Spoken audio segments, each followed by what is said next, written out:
कथा कहानियाँ चैनल में आप सबका स्वागत है। चैनल को लाइक, सब्सक्राइब एंड शेयर ज़रूर करें। श्री गोरखनाथ महापुराण का 14वां भाग इस तरह है। जब गोपी चंद ने अपनी माता को रोते हुए देखा तो नहाना धोना भूल मैनावंती के पास जा पहुंचा। आगे आगे राजा और उनके पीछे पीछे पटरानी लोमावंती भी आ पहुंची। गोपी चंद ने अपने दोनों हाथ जोड़कर जननी से पूछा, हे मातेश्वरी, आप किस दुख से दुखी होकर रोई हो? क्या किसी ने आपको कोई अपशब्द कहे, आपका अपमान किया? अपने बेटे से साफ साफ कहो। राजा गोपी चंद की बात सुनकर मैनावंती बोली, बेटा, मुझे किसी ने कुछ नहीं कहा है। आज तुम्हारे पिता का ख्याल आ गया, इसलिए मेरी आंखों से आंसू निकल पड़े। उनका शरीर तुम्हारे समान ही सुंदर और स्वस्थ था, परंतु काल बलि ने उन्हें राख की डेरी बना दिया। इस तरह मेरे बेटे के शरीर का भी नाश होगा। गोपीचंद, तुम इस क्षण भंगुर सुख का त्याग करके अपने हित अहित पर ध्यान दो। मैं चाहती हूँ तुम्हारी मृत्यु ही न हो, तुम अमर हो जाओ। मैनावती की बात सुनकर गोपीचंद बोले, जननी, तुम्हारा रोना वृथा है। जो मृत्यु लोक में जन्मा है उसकी मृत्यु अवश्य होगी। अपने बेटे की बात सुनकर मैनावती बोली, बेटा, इस संसार में यह संभव नहीं है। अमर तत्प्रधान करने वाले योगी जालंधर नाथ हमारी नगरी में पधारे हैं।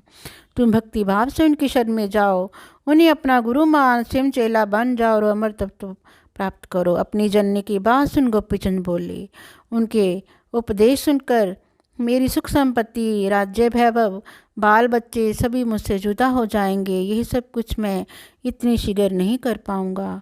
अभी मुझे राज्य सुख भोगने दो। 12 वर्ष बाद मैं गुरु शरण में जाऊंगा और ध्रुव भक्त के समान सारे संसार में यश फैलाऊंगा।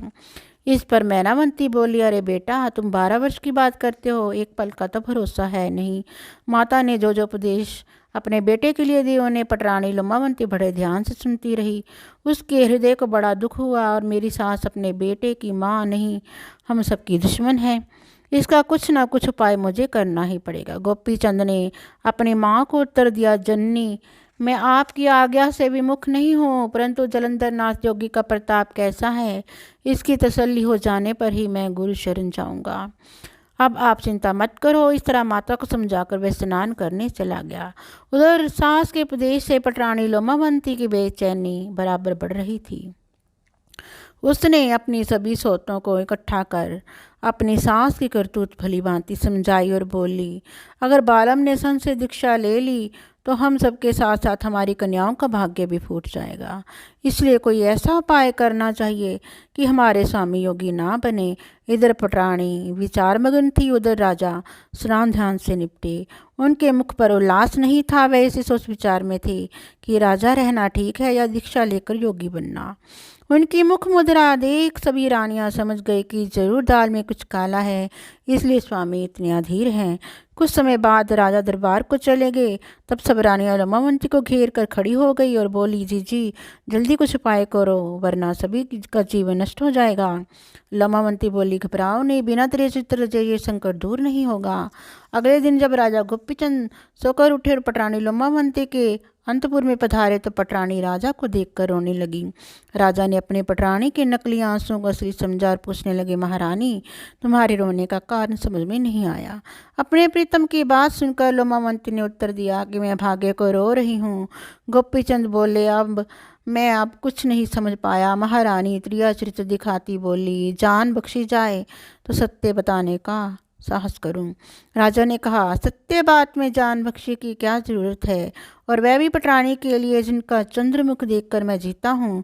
जो कहना हो निसंकोच कहो। पटरानी बोली, बात कुछ ऐसी है जिसे सुनकर आपको अति क्रोध आ सकता है। मुझे ये भी पता नहीं कि मेरी बात आपको विश्वास आएगा भी या नहीं। राजा बोले, सत्य बात सुनकर भी मैं क्रोध करूँगा, यह तुमने कैसे जान लिया? जो कहना है निश्चिंत होकर कहो, इस पर बंदिश बांधना ठीक नहीं। लोमावती बोली, मेरे देवता स्वरूप प्राणनाथ, मैं काफ़ी दिनों से जासूसी कर रही थी और अब इस निश्चय पर पहुंची हूँ कि ये जो जोगी हमारी नगरी में आया हुआ है उसका और राजमाता का नाजायज़ संबंध है। राजा माता हम सबको सो जाने के बाद अर्धरात्रि के समय नित्य जलंधरनाथ की कुटिया पर पहुंच जाती है। इन दोनों ने मिलकर षड्यंत्र रचा है कि राजा को दीक्षा के बहाने राज पर छुड़वा कर दूर भगा दें और हम दोनों मिलकर राज्य सुख का आनंद लूटें। मेरे रोने का यही कारण है। मेरी बात सच है या झूठ, आप जैसा चाहें उनकी जांच करवा सकते हैं। अपनी पटरानी की बात सुनकर राजा को पूर्ण विश्वास हो गया कि राजमाता योगी के जाल में फंस गई हैं। राजा ने सोचा कि अब मैं इस धूर्त योगी को गड्ढे में दबा दूंगा। पटरानी की बात में सार है, तभी तो राजमाता मुझे दीक्षा दिलवाने के लिए इतनी बेचैन हैं। अमर तत्व तो बहाना मात्र है। इस प्रकार मन में विचार कर गोपीचंद बोले, महारानी तुम चिंता मत करो, मैं आज ही इस धूर्त योगी को जमीन में दबा दूंगा। ऐसा कहकर नित्य कर्मों से फारिग होकर राजा दरबार में जा पहुंचा। वह अपनी पटरानी के त्रिया जाल में फंस गया। वो अपनी सुध बुद्ध खो बैठा था। गोपीचंद गुस्से से भरे राज दरबार में बैठे थे। उन्होंने अपनी मंत्री को बुलवाकर एकांत में बुलाकर सलाह दी, हमारे नगर में जो जालंधरनाथ योगी आया हुआ है वह महाधूर्त है। मैंने उसे इसकी दूरता का दंड देने का निश्चय किया है। तुम गुप्त रूप से एक गहरा गड्ढा खुदवा कर और उस धूर्त को उसमें पटक कर ऊपर से घोड़ों की लीद भरवा कर गड्ढे को पटवा दो। ये सब कार्य गुप्त रूप से होना चाहिए, वरना नगर में बवेला मचने की आशंका है। राजा गोपीचंद के आगे के अनुसार मंत्री ने कर्मचारियों को साथ ले जाकर योगी की कुटिया के नज़दीक कुएं की एक तरफ गड्ढा खुदवाया। जालंधरनाथ समय समाधि लगाए उपासना कर रहे थे। मंत्री ने उन्हें उसी अवस्था में उठवाकर गड्ढे में रखवा दिया और कूड़े कचरे तथा घोड़ों की लीद से गड्ढे को पटवा दिया। योगी को अपने सिर पर अधर वाले गट्ठर होने के कारण कुछ भी पता नहीं चला। कूड़े कचरे का सारा भार गट्ठर के ऊपर ही रहा।